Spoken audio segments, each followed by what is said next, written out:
Welcome back to The Explainer. We're going to talk about something today that feels like it's straight out of a movie, but it's very, very real. We're talking about the government's power to seize your property. So let's break down the actual mechanics of how this all works. So, can the government really take your stuff? The short answer is absolutely yes. And look, this isn't something that's just for the super wealthy or celebrities. The rules are the same for everyone, and they're very methodical. That's why understanding them is your #1 defense in protecting what's yours.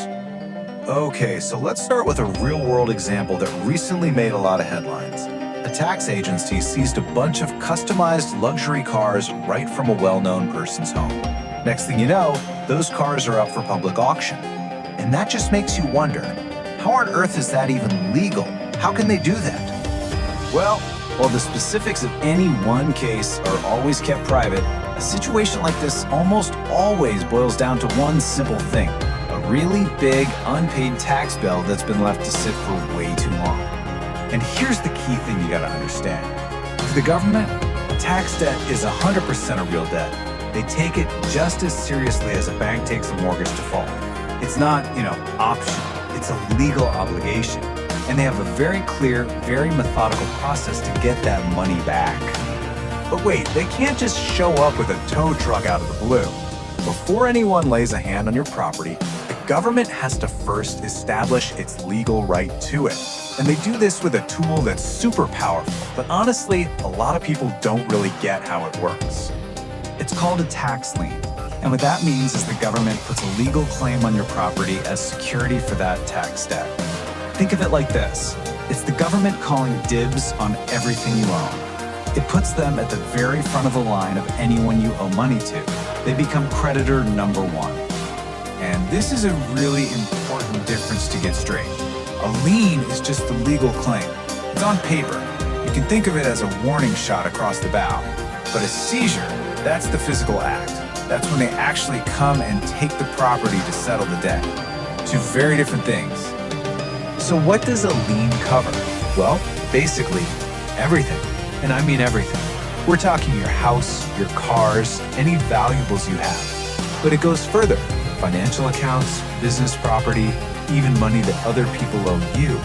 A lien can attach to pretty much anything you own now or will own in the future. It's a total blanket over your entire financial life.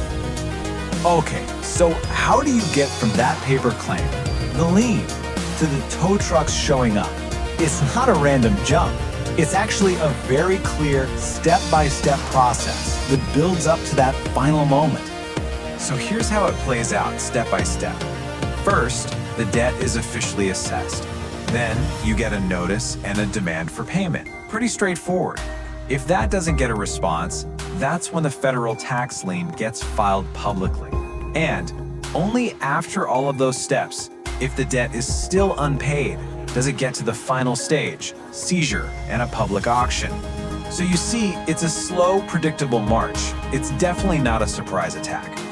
Yeah, and this quote from an expert really says it all. When the tax authorities have a legal reason to seize your assets, they absolutely will. This isn't just a threat to scare you into paying. For them, it's just the last logical step in a very long collection process when nothing else has worked. All right, so we've seen the whole scary process. We get the mechanism. So now for the most important part. How do you make sure this never, ever happens to you? What's the real shield here? So what is it? What's the one foolproof way to protect yourself? I'll tell you right now, it's not some complicated legal trick. It's not about trying to hide your assets. The actual answer is way, way simpler than all that. It's this: file your taxes accurately and pay them on time. That's it. That is the only strategy that offers 100% protection. Because if you do that consistently every time, you never even take the first step down that road.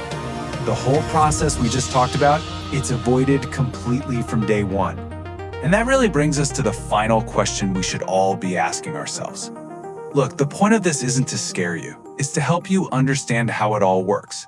Because when you know the rules, you're the one in control. So the question isn't, can the government take my stuff?